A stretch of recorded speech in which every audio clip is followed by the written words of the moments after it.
you don't trip, no one trips on it. Yeah.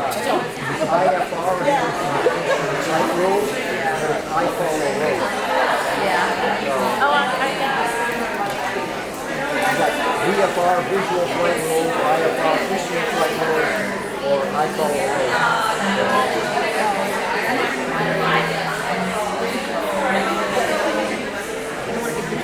Oh no, that.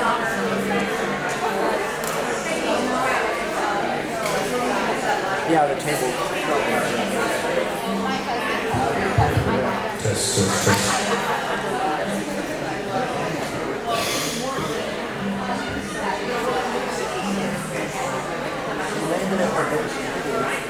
Gets out with the rest of the crew and the guys are like,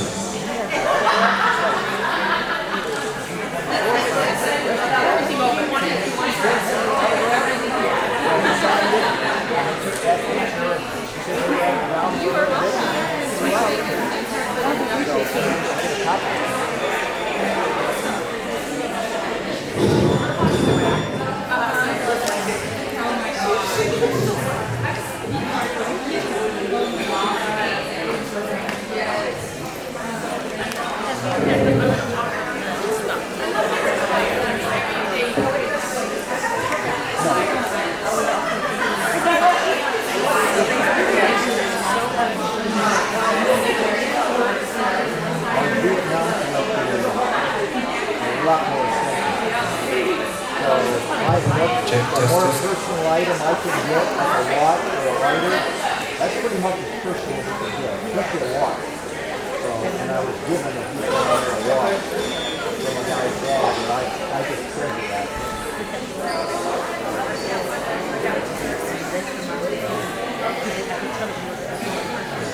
Right.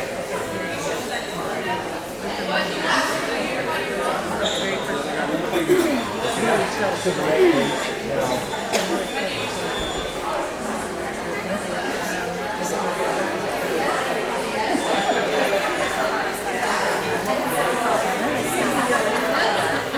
No. And I was telling the Vietnam vets will talk to me when they see the stuff because I can talk to them in the language they understand and nobody else bothers. So they'll say how each one of them they have to stop here and they'll go, I remember that. We're live now. It's a dangerous thing. It's on. I don't think we need this turned up though. Do we? Can you guys hear me okay? If you can't hear me, nod your head. It's a trick question. That's right. All right. Well, let's kick this off. We may or may not have Jeremy. I think he's admiring his Fifi Nello that he won last night for a very generous bid. Oh yeah. So, as you know, this has been such an honor to be here at Avenger Field, and I love the fact that I'm looking at genetic, I'm looking at the DNA of WASP with the three of you up here, and there's, I don't know, 4 generations, my math is bad, but I love the great-grandchildren that are here. Is it great? Anyway, I love all the history and the family that are here. And so again, we have the opportunity to hear from children of the WASP, and so the reason we're doing it out here is so we can get the noise of the flyby up there, but also because the artifacts they're sitting in front of are the ones that you guys have generously donated to the museum, and so that we can see these things from your moms, and there's other stuff around. But the person responsible for getting all these things up here and would like to say a few words under duress because I'm making her do that. So Ian, if you could come up and just let us a little bit know about your process, and if anybody here has any artifacts that need to be brought to the museum. Ian's going to make a pitch. We're going to pass the hat. If you have any little artifacts, you can put them in there.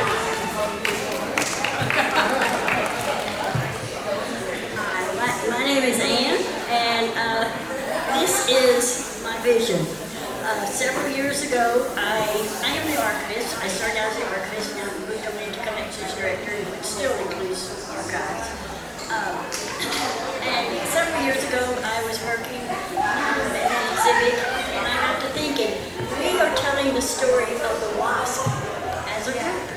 Nobody knows individual stories about all of these ladies. 1,102 of them. We reason and of the vision for the WASP in Spotlight. It tells the story of an individual WASP before, during, and after the WASP program. So enjoy yourself and learn all you can about these wonderful ladies. Well done. So, and what I like about this is if you take a peek into the curator's office back there, is you'll see the kind of the rough draft. She's actually, it's like your version of a dry erase board. She's kind of practiced the layout, so everything is intentionally done. Katie was kind enough to point out to me the colors, all black frames, all silver frames, all black frames. It's very intentional and very, very well done. This is not about me, this is about you all. So okay, I'm sorry. We're gonna tell secrets. The first thing we're gonna do is, it's not the speed round, so there's no wrong or right answers. But what I want you to do is I want you to introduce yourselves and your mom. We're going to pass the mic and whatever communicable diseases we have. So we're going to start over here with Peg, and then I'm going to run over, and you guys introduce yourself and your mom, please. Thank you. Thanks a lot, Mom. So I'm Peg DiBenedetto, but I'm also Margaret DiBenedetto, and I'm also Peggy DiBenedetto. So I'm very confusing. But I wrote the book Silver Dollar Girls under Margaret DiBenedetto about my mom and her. Is that my phone? If it's for me, I'm not here. Okay. And so this is my mother, Ruth Franklin Reynolds, who was class 43W2.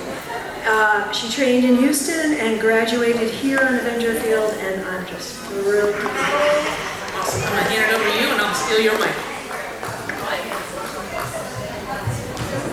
I'm Bud Marston, very happy to be here. My mother is Florence Marston, there she is, and she was born in Buffalo, New York. She is WASP class W643, or W436, whatever it is. And so I'm glad to be here, and I'll be giving you a few comments on my mother's life a couple of minutes before, during, and after her WASP experience. Awesome, thanks, Bud. So what I'm going to have you do, Bud, is pass that to Peggy. Here's the deal. If you guys have kids named Margaret, I don't know how this Peggy from Margaret thing came, but I've got a Margaret who goes by Peg or Peggy, and I've got another Margaret who goes by Peggy. It's very confusing for those of us trying to remember names. Before I have you introduce yourself, Peggy, Margaret, when we talk about the nomenclature, I think it's important. When we talk about someone's class, we talk about class 43W6. Here's how that nomenclature works. 43 is the year, so 1943 or 1944. The W stands for women. It's very cryptic, but you'll get there. And then the last number stands for the class, what number class it was that year. So 43-6, your mom was the 6th class in the year 1943. And the W is assumed because she's a girl. Okay. So could you introduce yourself and your mom, please? Never used one of these. You're doing great. You're using the right end, which is more than most people can do. I am Peggy Margaret King, daughter of eventually graduated from 44W6, but she started with 44W4. She had appendicitis, was rushed into surgery. After surgery, she came back in and did 44W5 for part of her training. They flipped her to 44W6 for another part, and she got it squished. I don't remember how it worked, and I don't have a description, but it got all squeezed in tight, so it was really hard. So basically, your mom's a joiner, wanted to be part of 3 different classes. Okay, so that's what that allows you to do is go to 3 separate reunions. So that's really important. So while you have the microphone, we're going to start with you, and what we're going to do first is we're going to ask the same questions. We'll go one at a time, but you're each going to get the same question. No favoritism here, okay? And let me ask you something. I see these guys have notes, but I didn't bring anything. But Oh, you want my notes? I do have some in my purse. No. Yeah, you can use Bud's notes. Okay. You speak from the heart, and those are the only notes we need, okay? So we got you, we got you. If not, you've got 14 generations of your family here to help you. To rest my cheat sheet up to me. Nope, you're good, you're good. The first question I'm going to ask all of you, but we'll start down here with Peggy, is when did you first learn about your mom's service as a WASP? She did always talk about it through our childhood, but it didn't stand out as anything different than anybody else's mother had done. You know, it wasn't said in a way that it was unusual or heroic, or or So it's just anything. like I flew planes, She so does liked the everybody. planes and what she liked about planes or didn't like. And my father was an air traffic controller. Oh, So then they met in air traffic school right after she got out of the WASP. So there was a lot of talk of aviation in my family, but it was just general. It didn't really stand out as anything special until much later. okay. So how much later? Are we talking when you were 4? No, 14? after high school. Okay, so that's when you learned like what a big deal this was, Yeah. what your mom had done. But more so in my retirement years, I started doing family history research. And Okay. you go down the family tree and Ancestry.com gives you hints, and all Yeah. of a sudden I'm getting hints to this World War II woman that stood out from Neat. everywhere, newspaper articles. Neat. Awesome. So it's And then something you kind of uncovered over time as Yeah. well. But she was proud of her time there that she did that. Yeah, she learned really a lot. liked it, yeah. And your dad was an air traffic controller. Did he boss her around and direct her around the house? Like give her progressive taxi rules around the house? No. Basically, he played the role of the boss of the house, but my mom ran the show. We all know how that works. So. But I'm going to give that to you. Same question about when did you learn your mom was a WASP and about what that meant? You know, I've got a twin brother. He was going to come here, but he had a medical issue the day before coming. But anyway, I talked to him, and Mo had provided a few of these questions in advance, thank God. But I talked to my brother. We both agree that we think we started hearing about my mother's flying around age 10. But it was only pretty much indirectly. It was like in conversations perhaps between my mother and father and friends. My father was a career aviator, Air Force. And so occasionally mom would pipe in and say, well, you know, or dad would pipe in and say, Flo also flew planes in World War II. And at that time at age 10, it was kind of, we knew she flew airplanes, but it didn't really register. Right. And over the years, it became a little bit more obvious what she had done. Okay. All right, same question to you. When did you learn about your mom's service as a WASP? So I think I was in second grade, and so what's that, 7? And at school one day, my teacher said to me, "You must be so proud of your mother." I said, "Why?" I should be proud of my mom. And she said, "Because she flew planes in World War II."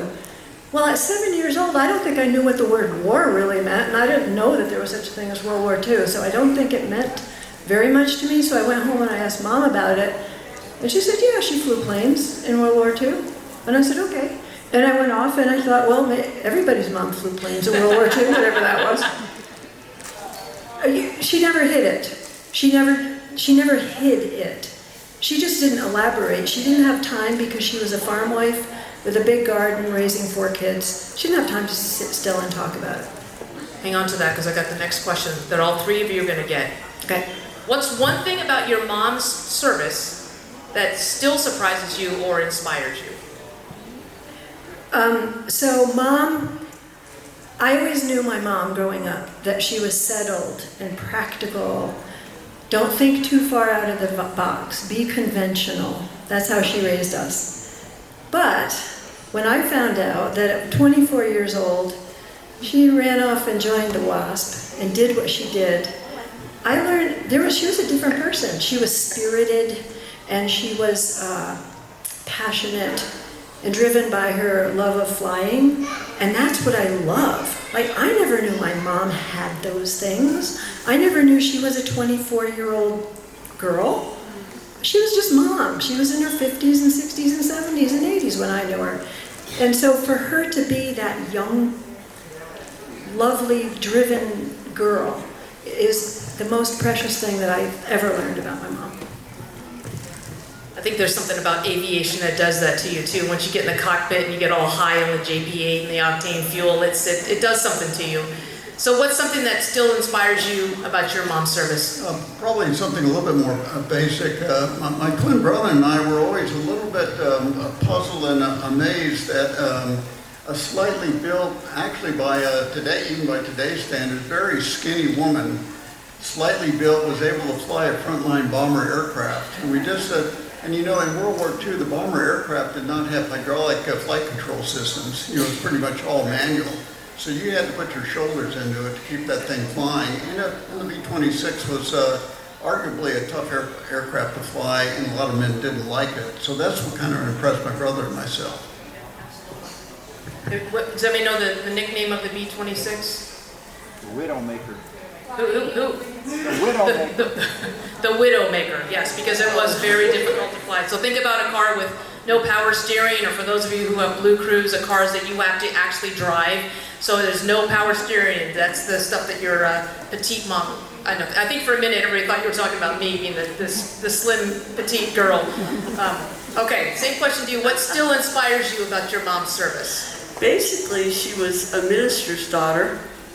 They traveled around church to church, small towns, and that she, the fourth child in the family, born late in life to her mother, actually stepped outside that norm in those days. And she excelled in everything. I didn't even realize she was the top high school swimmer, the top violin player, the maestro of the violinists of the young years. There's pictures and stuff about that, and I had no idea she was a regular mom. I knew she was smart. She was really, really smart, but yeah, I didn't realize that. And then the size of the planes and everything these guys said. Right. Yeah, I there's saw something her. interesting when you realize that your parents are real people. Yeah. It's kind of breaks that whole that what do you call it when that halo effect, Yeah. Okay, so while you have the microphone, the next question that all three of you will get is, did your mom see herself as a pioneer, or was it she was just modest, like that's just my job, that's what I went and did? I never got that message of her pioneer spirit, or Okay. that it was that exceptional from her, but I know that she knew it was. And How did you know she knew? the way she talked about it, there was just a way she talked. Okay. And she didn't really relate, she didn't have other housewife friends. Mm-hmm. She read Scientific American for her leisure reading, and I mean, Life. don't we all? Yeah. Life magazine, that was none of the ladies' magazines and none of that, and yet she used to be an editor of a woman's page, newspaper editor. And yeah, she was just a little bit different, and yet the same. So she dressed the same and all that, but yeah, there was something different. And she used to talk about the accomplishments. She's a Bancroft, and they started the Annapolis Naval Academy way back. What school's that? And Naval Academy in I'm Annapolis. not familiar. Are you familiar with that? Are you familiar with that, bud? Yeah, no. I'm familiar with that Naval Academy thing. Huh. Is that at all like the Air Force? Get that Oh, at not- first. No, they were Navy, but one of our Bancrofts, we descend from that. So she used to talk about that a lot. She was very proud of that family. But yeah, she's a smart lady. I love it. Come on now. She's related to you, right? All right. Did your mom know that she was a pioneer? My mother knew she was a pioneer. I'm absolutely certain, because the head of the WASP, Jacqueline Cochran, she made it clear to the WASP, to each a class that was entering, that they were setting the standard, that they were pioneers. And in fact, Jacqueline Cochran, who had a great flying career even before World War II, had told the WASP, I'm putting my reputation in your hands, do a good job. So they realized that this was really something special. And how about your mom? So Mom never bragged about her service, and in the 70s, so I was a bonus baby, so I came along after the other ones. So I grew up in the 70s when there were the Women's Equal Rights Amendment and women's rights were in the forefront, and there were protests on the news at night, and we'd watch the evening news, and my parents were pretty conservative. And I think my mom, she said she was just doing her job, that she didn't see herself as a groundbreaking pioneer, but I think part of it was she didn't really want to be identified with the bra burners of the day. So I think she was kind of like, no, those aren't my people. So yeah, just don't call me a pioneer right now. Interesting. That's fascinating. Okay, so yeah, you're doing something amazing, but you don't want to be associated with the people who are kind of stepping out. It's interesting. Not the bra burners. Okay, don't be going and burning your bras. Okay. So now I want to what? Now I want to flip to the actual artifacts that are behind you. So we're gonna start over here again. So I think your mom's jacket, the Santiago blue, which looks just like this one. This is Helen Snaps. But your mom's actual jacket is in the display over there. So making sure you guys make your rounds and get to all the displays. Do you remember your mom talking about her uniforms or seeing them around the house? So I saw her bomber jacket more than anything else, because she wore that regularly to the barn. to garden, to do her chores, whatever. It was probably the warmest piece of clothing she owned. She kept wearing it right after the service. Even though I think she was supposed to give it back, she kept it. So I grew up with that jacket. I remember, so Mom's dress jacket hung in the back of her closet, under everything else. So she didn't dig it out very often. I don't think there was more than 1 or 2 times while I was growing up that it actually came out of behind everything else in her closet so that I could actually see it. Kind of knew it was there, but didn't really... You ever tried it on, paraded it around? No. Didn't actually, could have, should have. Didn't think of that, no. Well, it's in the case back there. I know someone can let you in the case if you want to try it on. But what she did have was a treasure box, and she took the time a few times in my life growing up to take the box out, put it on the bed. I'd climb up on the bed, and she'd start going through the box. And it was family heirlooms, like little pieces of jewelry and stuff, and she'd tell me about that. And then she got to her WASP artifacts, and it was a little pair of dice. All the things that are right in front of you, Mo, underneath there. Paradise right here. Paradise. Paradise. It was Pair paradise. of dice. Paradise. Pins of airplanes, her Civil Air Patrol pin, medals, all the things that are there. So Mom's things were in that box, and most precious to her were when she pulled out the wings. And Mom's, we'll talk about that later. Go for it. So Mom's wings, because she graduated in the 2nd class, had the etched 43W2 on the diamond inside the wings. And my sister and I just turned those over, donated them to the museum, and they are on Mom's jacket, hanging in the display case. So they're yours, Lisa. And you will love them. And her wings would have been a little bit different. So the first 7 classes, what was different about the wings for the first 7 classes, the part in the middle? So Mo, I don't know this. Should we have this conversation over the speaker or just? So they didn't. So the first 7 classes had that. So where are my pilots at? So the first 7 classes. But do you know the answer? They were different. I know is that poster right over there at the end. Yeah, they're. But yeah, the first 7 classes, I found that very interesting. The wings changed on every class, and basically they took existing wings, they cut out the center of the wings, and they put in for the first 7 classes a shield with a scroll on top. And even that was done a little bit differently in each class. So if you look very, very closely at original wings for the first 7 classes, you can see where they've sawed out the back side and just soldered in, really a Rube Goldberg type of thing. And one class actually had wings that were about a ½ inch wider than all the other classes' wings. So that's... No, it's fascinating, and to your point, but it's important to kind of look at the differences because the first 7 classes had that shield in the middle, and then it changed after to the more iconic shapes that we see with this in heraldry. I think this is Athena or something I'm going to make up and deliver with conviction, so you will believe me and you will not Google to verify. You're right. But yeah, the first 7 classes did not have this diamond, and so that is a different thing. So your mom's wings were not like the ones that the rest, and I think that's fascinating again, because it's kind of like we need these wings, and so they're grabbing the wings that were already there and they're buffing them down and they're writing the class numbers on there.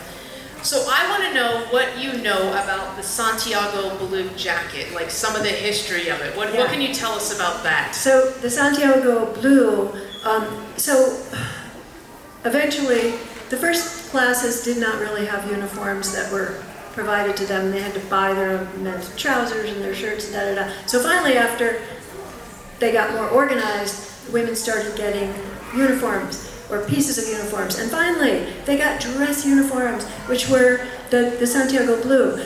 So that was designed by Bergdorf Goodman in New York.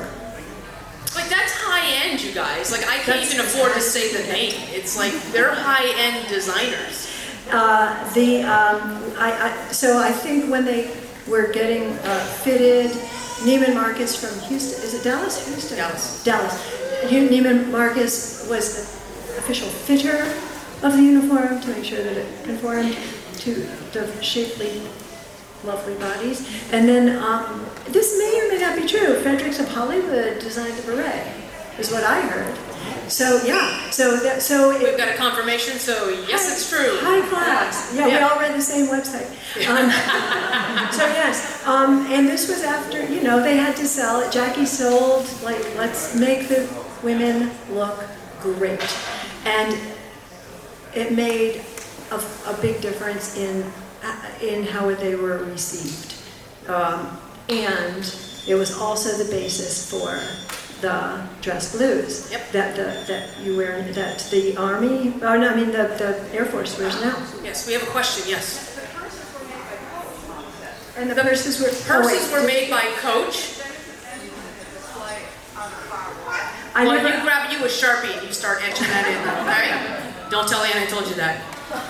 Yeah, so it was interesting because, yeah, Jackie was putting all this stuff together, and I don't know Jackie, she sounds like a classy lady, going to New York, having it designed by Bergdorf Goodman. You had to practice that for a little bit. But here's the other thing. So when she first approached Hap Arnold about the uniforms, you want to tell this story? So Hap Arnold said they have to be blue. Yep. And what shows up? Olive drab. And the suggestion that they could mass market these things really quickly on somebody's sewing machine. And Jackie said no. These women are going to look sharp. They have to look to the level of who they are. And we're going to be proud of ourselves. And so she pushed, and 2 uniforms got made. One was olive drab, modeled by someone who lived down the street. And the other one was Santiago blue uniform, modeled by one of the models from one of the modeling agencies, and who was done up hair, everything. And guess who the male deciders decided on? It was the model in the Santiago blues, and that changed everything. Jackie was a very smart woman. Yeah, she was really, not manipulative. She was very just cunning and smart. Like, that's an intelligent move to do that. And the other thing, so for any of my active duty Air Force who are wearing the service dress, this blue became Air Force blue. Santiago blue became our Air Force blue. So that was my learning thing that I learned. So, all right, we're going to move it over to Bud. He's getting lonely over here. So, Bud, thank you so much. One of the things you donated was a bracelet, and it's in this case here. Is that something you saw growing up? Like, did your mom wear it? Am I talking about the right thing? Yeah. The bracelet she's talking about is this little bracelet right here. And on the front side, it's got the Air Force prop and wings insignia that everybody knew about in World War II and still knows about. On the back side, which my brother Joe and I didn't really remember for quite some time, but they got the initials MJN. And we thought, well, it's obvious. It's for her mother, Marion, and her father, Joseph, and her family name, Nemec. And it's dated 12/25/43. That's Christmas of 43. And she had graduated 2 or 3 months prior. So I am sure that the bracelet was a present to her parents. After her parents passed away, grandmother passed away in 1977, she inherited that back. And I saw her occasionally wearing it at the Andrews Officers Club. They'd go every Sunday for lunch, and they would join up with a male B-26 pilot, and occasionally I would see her wearing that bracelet when they had conversations with him. Oh, neat. So, yeah. And then the other thing that's down here, and this is Katie and I had to teach me about this, but these are called sweetheart pillowcases. Are they called sweetheart pillowcases? I've never heard of these before. Everybody's like, Mo, you're an idiot. Everybody knows what they are. So can you tell us a little bit about sweetheart pillowcases, please? Those are the 2 pillowcases right here. Sweetheart pillowcases are commemorative gifts that originated in World War I. They're very popular in the First War and in World War II. And they commemorate all sorts of things, usually military units, military aircraft. Sometimes the guys that would give these pillowcases to their girlfriends or wives would put a poem on the pillowcase. Girlfriends and wives, or like, It could be both. yeah, that's why I'm just clarifying. That may be why I got two here. Nice, plug and play. But I'm with Mo. I did not realize those were actually pillowcases. I thought they were banners. But anyway, I found this one to be kind of interesting. It says Prosser Prince Air Academy, Avenger Field. Well, Prosser Prince designed, as I understand it, the Avenger Field organization as we understand it, the buildings and so forth. And so that must have been very, very early in the WASP time here to make the field. The other one is says U.S. Army Air Base, Pueblo, Colorado. And that's where she was assigned as a WASP pilot flying the B-26 bomber. So those two are in exceedingly good condition. Again, I think she gave them to her parents. Her parents never stuffed them. They just folded them and put them in a drawer. So is that the way they were supposed to work, is you would mail a pillowcase home to your, in my case, my wife and my girlfriend, and then they would independently, without talking to each other, they would put a pillow in there so they would know. Well, you know the old Dean Martin song, Send Me the Pillow That You Sleep On or something? Yeah. Yeah, well, that's kind of the same idea. Full circle. Every day is a school day. I am, if anything, an educator first. That's what we try. Awesome. Thank you so much. And we've talked about your wings. I want to slide down to you, because what you have here, I'll let you hand that to her. So you have all these postcards that your mom wrote to your nephews or her nephews? Her nephews. Her nephews. Her brothers. And I tell you what, there's some great books in there about stories that people have written home, but the actual, thank you, A, for having these, and B, for typing out the transcriptions, because you're trying to read people's handwriting, you're like, that could go either way, but. Well, Ann did the transcriptions. Oh, very nice. That was a surprise to me, a wonderful surprise. Oh, did you not know? So, surprise. Anyway, so hopefully she got the letters. What do these, like, having read through these, do you get a different insight into your mom, having read through these? Oh yeah, it's like seeing a different person. Really? How so? She liked radio communication, she liked mechanical things, she liked to know how things run, and I knew that. But when she writes about the planes she was training on in such detail to the boys, young, almost teenage boys she was writing to, she really liked all that stuff, you know, the size of the, gas tank or the... Yeah, how many gallons it could, how many gallons it burned, Right, yeah, she was really into that, and so she shared it with her brothers, 2 boys. Yeah. And that's those, and it took a lot to get those back. Oh, I'd little see family 2 or fight 3 together. generations down, something cousin of mine had them somewhere in a trunk in an attic, she thought, that was from her father's or her grandfather's. Anyway, whoever it The was whole connected family to. tree going on here. And she dug them out. And at the same time, my sister, who also had a lot of stuff put aside but hadn't been through it forever, she had copies of them. And in about a week's time, I got the originals and the copies from 2 different places, Arizona and Colorado. Nice. Now, have you found any more letters or postcards? No, that was it. Interesting. Okay, so what? Any of the stories that stand out aside from the specifics of the plane? Was it the way your mom wrote about them? Was it? Yeah, she genuinely loved some of them, and hated others, I guess. Yeah, Others we were have problematic. But yeah, when I saw out on the field, the AT-6 was out there, and that's what they gave the ride on for the raffle. Oh, perfect. winner. Yeah. In the postcards, I remembered that she had said that was her favorite plane. There you go. And so Perfect. then I came right back in here after today and read why was that her favorite. I couldn't remember. Yeah. But now and I love that you have this history. I mean, Yeah. the fact that all these artifacts that you have pictures and postcards and letters, and a lesson for all of us. We have these little devices that we call phones, but we all know they're cameras. Take those pictures and share them, and just keep taking them, and write those letters and handwrite those things so that we can get this record, because we're all doing amazing stuff right now that someone in the future is going to be talking and having a panel like, yeah, they wrote this thing. So document that stuff and make sure you're keeping track for either future generations of your own or for people that are going to be inspired by the things that you're doing right now. So make sure you do. I love that there's letters and books of letters and these. Okay, where are we?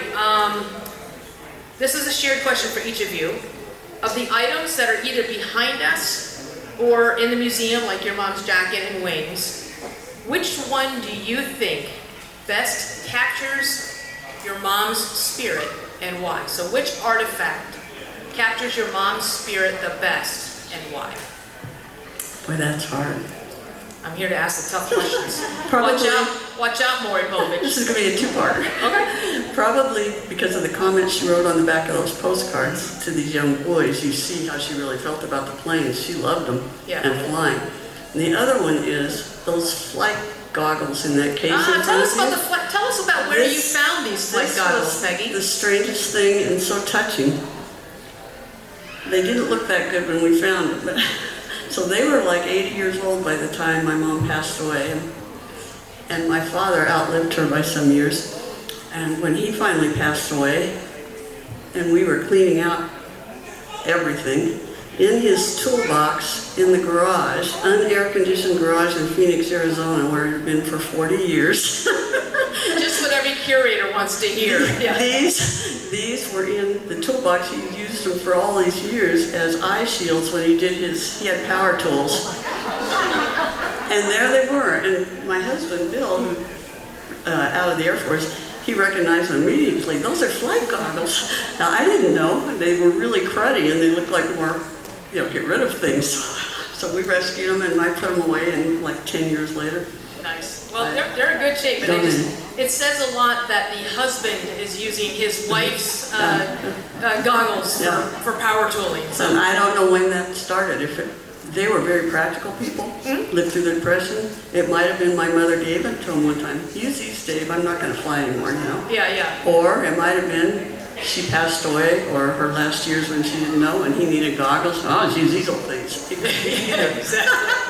So practical, the men folk, aren't they? Yeah. All right, so Bud, same question to you. What artifact speaks to you the most and says something about your mom, or just which one speaks to your mom's spirit the most?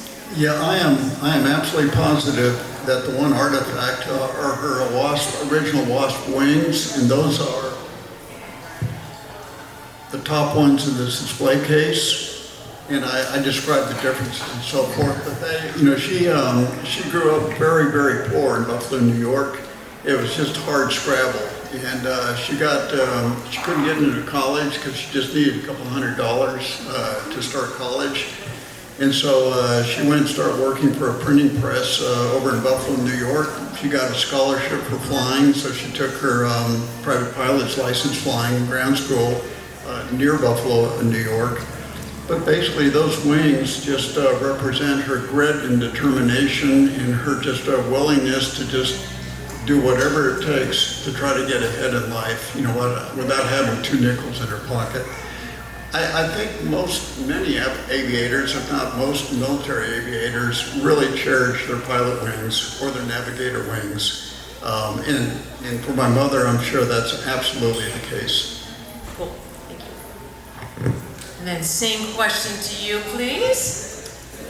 Thank you. So I agree with Bud that I think for Mom, this is a 2-part answer, was her wings, but I think that part of that was she was so proud that Jackie Cochran pinned them on her. Oh, and man, when she talked about it, it was very tender that Jackie pinned them on her.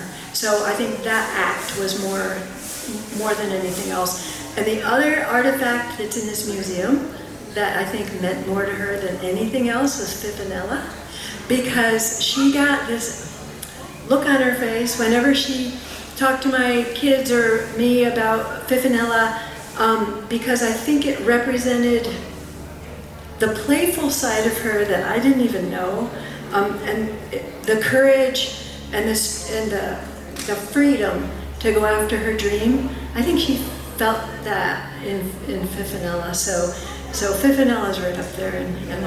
Yeah, that's great. So speaking of capturing and writing things down, can you tell us, Peg, a little bit about Silver Dollar Girls, which is the book you wrote and is available for purchase and signatures in the gift shop? Yep. So thank you. It's historical fiction based loosely on our family experience. And it took years for me to figure out how to write Mom's story. Because I only really knew dribs and drabs because she didn't talk about it, because she didn't keep a whole lot of documentation. Like I knew some stories and I researched some stories, but I didn't have a lot of stuff to work with. And I wanted to tell the story in conjunction with the WASP story as a whole. So then I realized I could fold it all together and make a bigger story about strong women and family heritage. So my mom's silver dollar arcs through the book. And it begins with women who are strong, and it ends with women who are strong. And at the end, even though my mom's story comes through tangentially, she ends up being the big story of the whole book. And I have the silver dollar in my pocket that she kept in her pocket every time she flew, that her dad had given her when she soloed. What else do you want to know? No, I love that, but so kind of leaping from that, and for air crew, whenever we tell a story, it has to be 10% true. So when we talk historical fiction, I'm with you. I get that. Your mom had some harrowing experiences, 2 that I can think of. So we talk about. She's going to tell the 100% truth, but I want you to picture yourself in the cockpit and go ahead and tell us about the two big ones that your mom went through. Okay, so taking off from Tulsa, Oklahoma, she just lifted off the runway. She went to lift the gear up, put up the landing gear, and it jammed, and then her engine quit. And she was going 150 miles an hour. Above a very narrow runway with a fence on one side, fuel trucks on the other, a crowd of people waiting to get onto one of the earliest airliners. And then, also, to make it more exciting, train cars on the tracks at the end of the runway, which is a great place to put your earphone. Why not? So she was very glad that the wheels had jammed down, and so she put the plane back down. And she sparked, she wore the wheels down to the hub, so the hub sparked all the way down the runway, but she managed to avoid the fence, the fuel trucks, and the rapidly dispersing crowd in front of her when she came to a stop. And then they did an investigation and found out, 4 days later, they finally figured out that water had infiltrated the underground fuel tanks. So there were 9 other P-51 Mustangs waiting to take off behind her. So her tank, everybody's tank got drained and refueled. And then they were finally able to take off and do their mission. The second experience she had was above Minneapolis. This is on a different day. I just want to make sure Okay, it's not different day. Maybe a different week. Yeah, just not like, oh, well I'm going to go up again and this happened. So there was some space in between. Right, transporting a P-63 King Cobra from Niagara Falls to Great Falls, Montana. She was over Minneapolis when she realized she was kind of running low on fuel in her first tank. She switched over to the second tank, and immediately her engine quit. So she had to think. Simultaneously, she figured out what caused the problem, what am I going to do about it? Oh, it's the fuel. She switched back to the first tank. Immediately, she put the plane into a nose dive, hoping to spin the prop quick enough, fast enough to restart the engine and be able to pull out.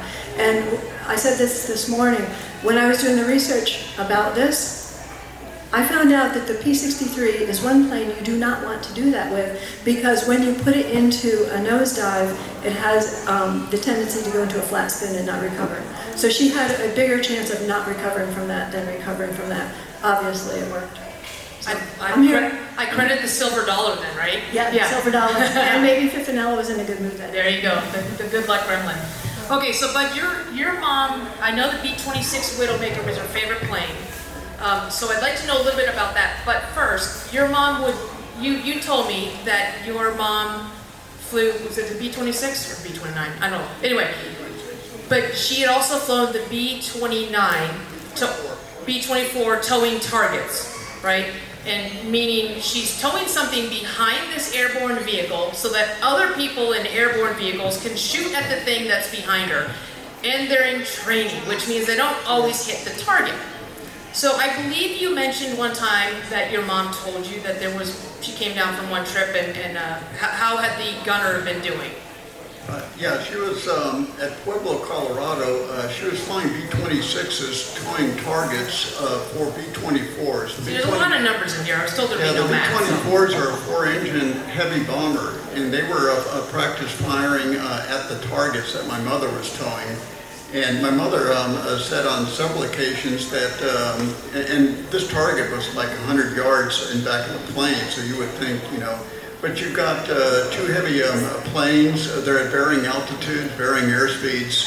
So you kind of see the potential problem there. But she says she landed once and there were some bullet holes, or bullet holes in her fuselage, toward the rear of the fuselage.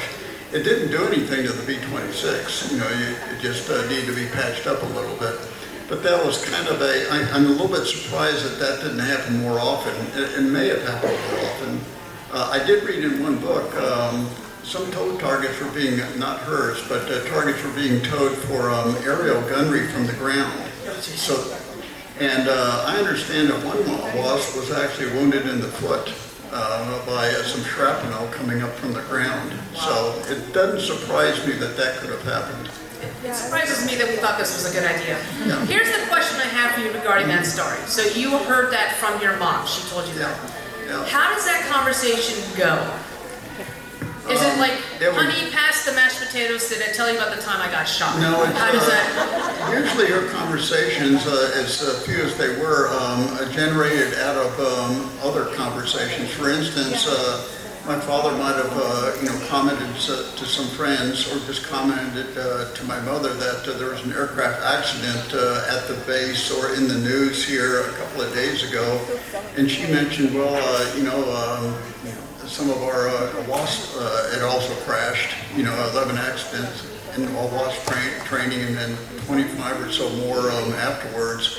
So that was the type of thing. It was always seemed to be an ancillary conversation, something that prompted her to say something. Interesting. I just think that's fascinating. Like, I just am curious how that conversation came up. Yeah. So, okay, thank you for that. So I'm going to hand it, if you could hand it over to Peggy for me. So I have a little bit of inside information, because if I can do the family tree right, your daughter daughter Kelly wrote an article about your mom. Right. And there were some stellar quotes in there that she captured. One of the flying jobs your mom had, though, was to evaluate or requalify male pilots when they came back or they'd been out of the cockpit for them.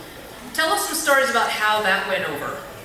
That was her favorite story, and she told it a lot, having 3 daughters. All right, Linda, you've got a lot of practice. Let's hear it. But what I like is that's what I had my daughter fetch for me, is her actual paper, because Kelly puts her quotes in there. Oh, they're good. And Kelly told the story last night at the dinner, but I like those quotes that I discovered later, so I'm going to let you read the quotes. But she would tell this story that there was an overconfident male that didn't like women teaching him, and there's something in there.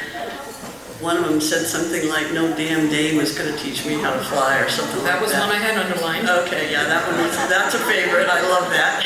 And my mom used no curse words, or damn, or hell's bells was about as tough as it gets. So she did say she wrote a damn good women's page. Yeah, okay. So when damn is in there, she had feeling about it.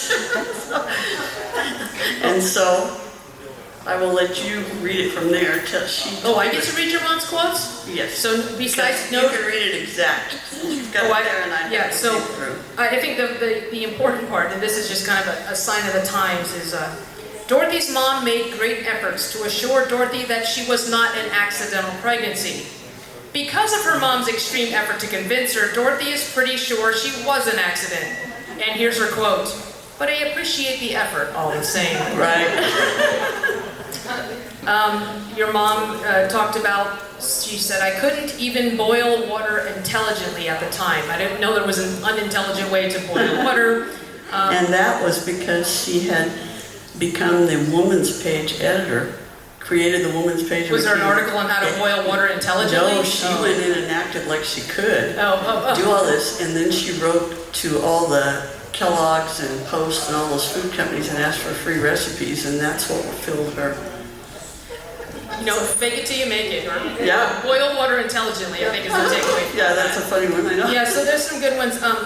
But one of the things too, and I want to use this to kind of tie it in as we wrap up here, is her mom, or your mom said that her mom, so your grandmother, so your great, whatever. Yeah. She always told me I could do anything I wanted to if I wanted to badly enough.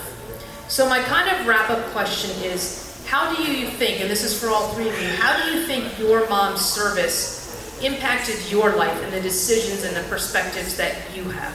How did your mom's service as a WASP impact your life?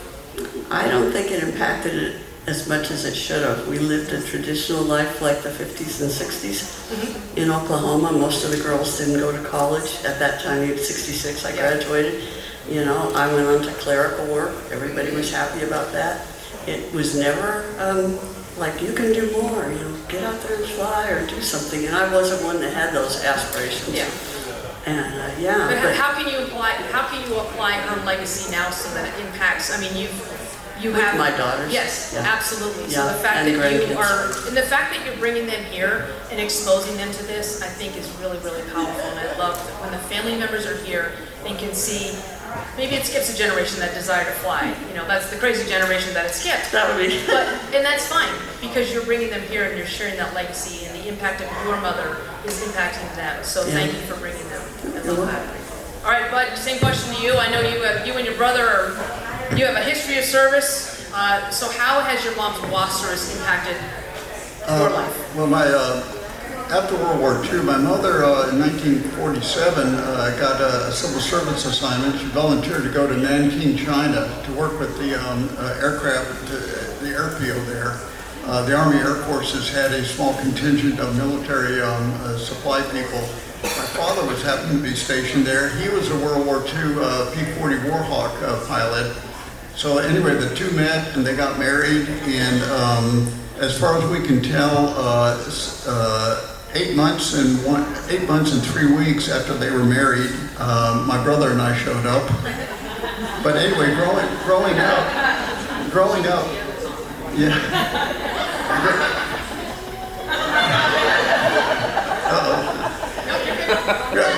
Growing up, both my parents had been aviators.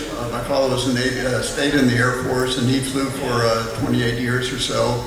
And so they didn't directly try to pound it into us that what the Air Force was about and what flying was about, but there was that residual, there was always that idea that, you know, Mom and Dad flew, maybe this is something that we could do. And my twin brother and I ended up 30 years in the Air Force. So you said your parents met in China, and is that where you were born? Oh, so you were made in China. Okay. All day just for that one. Over to you, Faye. Oh, that's great. So I think that as a WASP, or being a WASP, as young as she was, I think it allowed my mom, after the hurt and insult of being released as unceremoniously as they were, I think that the experience of the excitement and doing the job allowed her to be okay with becoming a farm wife. She had done something. Right. She'd done something big and she'd done it very well. So she didn't seem to hold a grudge and she didn't seem to talk about it, but I think she was okay with the rest of her life. But I think that it overflowed into raising her children, and that we all were raised like no nonsense, do it by the book, get your homework done, sit up straight, know how to spell, know your grammar, know how to write, you know, and do everything that you do to the best of your ability, because she had done all of her life, but especially as a WASP, she took great pride in doing it to the best of her ability, and I think that is what she passed on to the rest of us. I love that. I'm going to leave a little bit of time at the end so that if you all want to come up and meet with the panelists, I think that would be a better option than having, you know, just one-on-one Anyway, it's really good in my head. So what I want to close by saying is that none of these WASP were seeking fame. I think Tom Lucas said a really good quote last night. He said that these women didn't set out and they didn't want to be famous, but they should have been. And that's what we're doing now by honoring them. And I love the fact that you have this in your lineage and that you guys are here to witness that. But they climbed into cockpits, they trained the men, they towed targets, they were shot at. I mean, all of these things, and they shaped history and enabled our country in the bigger picture. The men could go forward into combat, and they had a very critical role in our national security. And so when I look at these items, and again, I love that we have this collection. I love that it's so well curated for Ann and your team to, for Lisa's team and Ann and her team to do all that. But some of them are artifacts. What's important is the fact that Jacqueline Cochran is the one that pinned those wings on. The fact that those wings are different than the other classes, and to look at the messages and the meaning behind these tangible things. Because at the end of the day, they're things. What's important is what they represent. So please continue to share what all of these things represent. For everyone else, ask what is different about that wing. Ask why it has that number. Ask all of those questions, and that's what's important. And that's how we keep their legacy alive. That's how we give them the fame that they didn't want, but that they deserve. So I want to say thank you to all three of you for putting up with me, Lisa for letting me, and we will break now, but if you want to come up and talk and look at these displays, flip through these books, read the postcards, I encourage you to do that. And again, thank you, Peg, Bud, and Peggy, Margaret, all three of you, so thank you so much.